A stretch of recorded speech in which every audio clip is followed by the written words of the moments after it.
அதாவது நம்ம comedy super star Santhanam அவரை பற்றி நான் சொல்ல தேவையில்லை.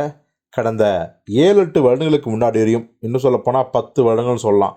அவர் ஹீரோவாக நடிக்கிறதுக்கு முன்னாடி வரைக்கும் பார்த்தீங்கன்னா, அவர் எத்தனையோ ஹீரோக்கள் படத்தில் நடித்து அந்த படங்களோட மாபெரும் வெற்றிக்கு காரணமாக அமைஞ்சிருக்காரு. அதை யார் யாருன்னு பட்டியல் போட்டால் நம்ம கார்த்தி, விஷால், ஆர்யா, சிம்பு, தனுஷ் இப்படி மிக நீண்ட பட்டியல் போயிட்டே இருக்கும், ஜீவா உட்பட. ஆனாலும் கூட பார்த்தீங்கன்னா, சந்தானம் அவர்கள் அந்த காமெடியினா தொடர்வதை விட்டுட்டு திடீர்னு ஹீரோ ஆயிட்டாரு. ஹீரோ ஆனதுக்கப்புறம் அவருடைய வெற்றி படங்களை விட கடுமையான தோல்வி படம் அதிகமாச்சு.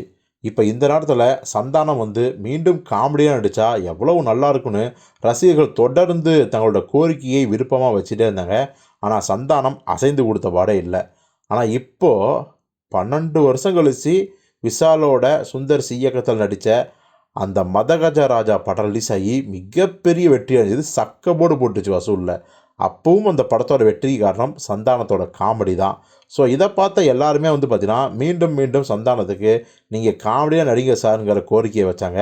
அப்போவெல்லாம் கூட பிடி கொடுக்காத சிம்பு அவர்கள், அப்போவெல்லாம் பிடி கொடுக்காத சந்தானம் அவர்கள் ஒரே ஒரு ஹீரோவுக்கு மட்டும் தன்னுடைய கொள்கையை தளர்த்தி உடனே காமெடியாக நடிக்கிறதுக்கு ஓகே சொல்லிட்டாராம். அந்த ஹீரோ யாருன்னு நீங்களே கண்டுபிடிச்சிருப்பீங்க. சந்தானத்தை வெள்ளித்திரையில் அறிமுகப்படுத்திய நம்ம யங் சூப்பர் ஸ்டார் சிம்பு அவர்கள் தான். நமக்கே தெரியும், சிம்பு அவர்கள் பார்த்தீங்கன்னா அடுத்ததாக பார்க்கிங் இயக்குனர் ராம்குமார் பாலகிருஷ்ணன் டைரக்ஷன் ஒரு படம் நடிச்சிருக்காரு பார்த்தீங்களா. இந்த படத்தில் ஹீரோயினா சாய் பல்லவி நடிக்க போகிற தகவல் வந்துட்டுருக்கு. அதே சமயத்தில் பார்த்தீங்கன்னா மிக முக்கியமான ஒரு காமெடி கேரக்டரில் சந்தானம் நடிக்கிறார் அப்படிங்கிற தகவல் வந்திருக்கு.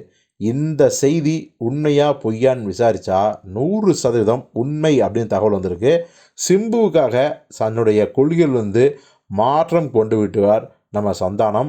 சிம்புவுக்காக மட்டும் இல்லை, ஒரு சில ஹீரோக்களோட படங்களில் மட்டும் தான் காமெடியாக நடிப்பேன் அப்படிங்கிற மாதிரியான ஒரு சமாதான இடத்துக்கு வந்திருக்காராம் சந்தானம் அவர்கள். என்னதான் சமாதான இடம் வந்தாலும் ரசிகர்கள் மிகப்பெரிய அளவில் என்ஜாய் பண்ண போகிறாங்க அப்படிங்கிறது தான் உண்மை. ஸோ பொறுத்து பார்ப்போம் சந்தானத்தின் காமெடி அவதாரத்தின் வெர்ஷன் 2.0 எப்படியெல்லாம் தெறிக்க விட போகிறாரு அப்படின்னு.